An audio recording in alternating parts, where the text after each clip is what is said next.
During the darkest years of the Great Depression, when millions of people were losing their jobs, their homes, and their hope, one man was rising to incredible wealth and global influence. His name was Ivar Kreuger, a Swedish industrialist who would later be called the Match King. To the public, he was a financial genius who could rescue entire nations from bankruptcy. To desperate governments, he was a lifeline. To investors, he was a hero who always delivered unbelievable returns. But behind this polished image was a man building one of the most deceptive financial empires in history. His story begins in a world falling apart economically, where people were hungry for anyone who seemed to have the answers. And Kreuger looked like the miracle they had been waiting for. Ivar Kreuger was born in 1880 in Stockholm, Sweden, into a family involved in the match manufacturing business.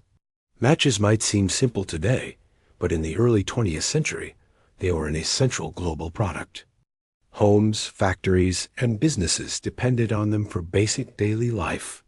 After studying engineering in the United States and working in construction in several countries, Kreuger returned to Sweden with a vision much bigger than his family business.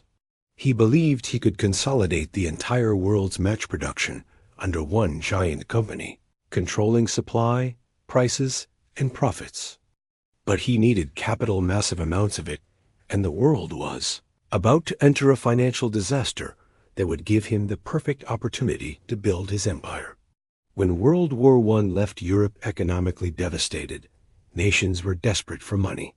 Governments were drowning in debt, inflation was rising, and unemployment was spreading like wildfire. Kreuger saw something no one else did. He could lend countries money at attractive terms, and in return, he would receive a national monopoly on match sales that lasted for decades. It was a brilliant idea. Countries received immediate financial relief, and Kreuger received guaranteed long-term profits. Soon, he was negotiating deals with France, Germany, Poland, Italy, Hungary, Romania, and more. By the mid-1920s, he controlled around 75% of the world's match production. Newspapers celebrated him as the man who kept Europe alive financially. But very few people understood how he was funding these massive loans. Kreuger's empire seemed unstoppable, but behind the scenes, it was built on extremely risky financial engineering. His company, Kreuger and Toll, issued complex securities that promised incredibly high returns, sometimes double what banks offered. Investors poured money into his companies because his reputation was spotless. He also manipulated financial statements, hiding debts, inflating profits, and shuffling money between subsidiaries so no one could trace where the money actually came from. Meanwhile, the loans he made to governments were often secured with secret terms that were never fully disclosed to the public. Some historians compare his structure to a sophisticated Ponzi-style system, not because it started that way, but because it eventually became dependent on constant new money to stay alive. By the late 1920s, Kreuger was one of the richest men in the world. He lived in luxury apartments, traveled on private ships, and held private meetings with presidents, prime ministers, and royalty. He was seen as a diplomat, a savior, and a miracle worker in global finance. Even the United States allowed him to buy major shares in companies like AT&T and General Electric.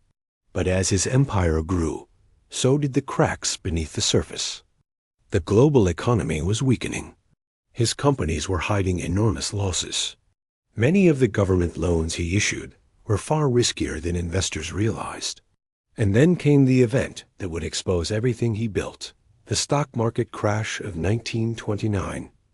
When the Great Depression began, everything changed.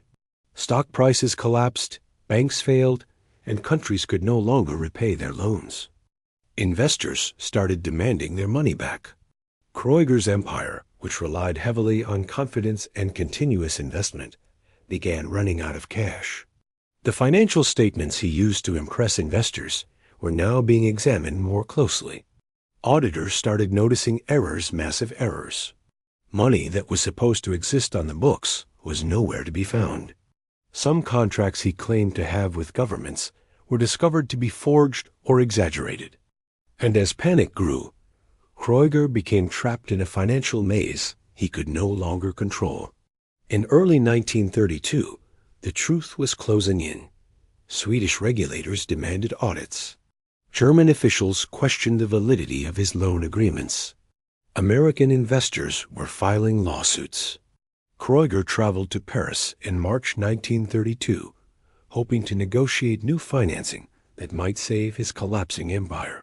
But just days before a major audit was set to reveal the truth, he was found dead in his apartment. The official report called it suicide, though conspiracy theories still circulate today, suggesting assassination or foul play. What is certain is that his death triggered one of the largest financial investigations ever seen. When investigators opened the books of Kreuger's empire, they were shocked. They discovered forged Italian government bonds worth millions, fabricated financial statements, non-existent profits, and a web of interlinked companies designed to hide debt and inflate value. The total size of the fraud has been estimated at over $100 million in 1930s currency equivalent to more than $2 billion today. It was one of the biggest financial collapses of the early 20th century. Investors around the world lost their life savings. Governments were embarrassed. Banks panicked. And the idea that a single man had fooled nearly the entire global financial system shocked the world. In the aftermath, historians and economists debated for decades whether Ivar Kreuger was truly a con man or simply a visionary who took on too much risk. Some argue he genuinely wanted to save nations from economic collapse and create a stable global industry. Others insist he knew exactly what he was doing, that he used charm, secrecy, and brilliant manipulation to keep the illusion alive for as long as possible.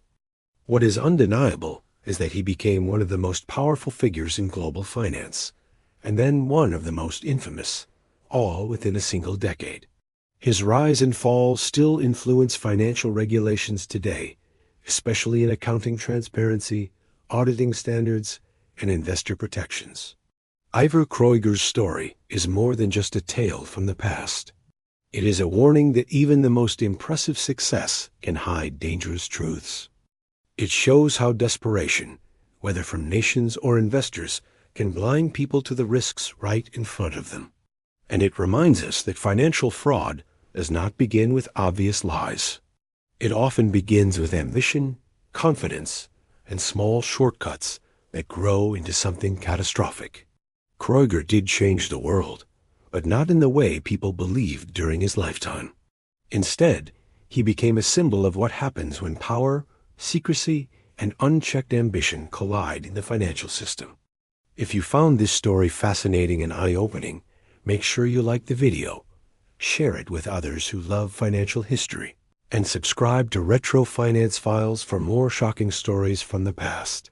Your support helps us uncover more untold financial mysteries from around the world. Thank you for watching, and stay tuned for the next deep dive into the forgotten scandals that shaped the world of money.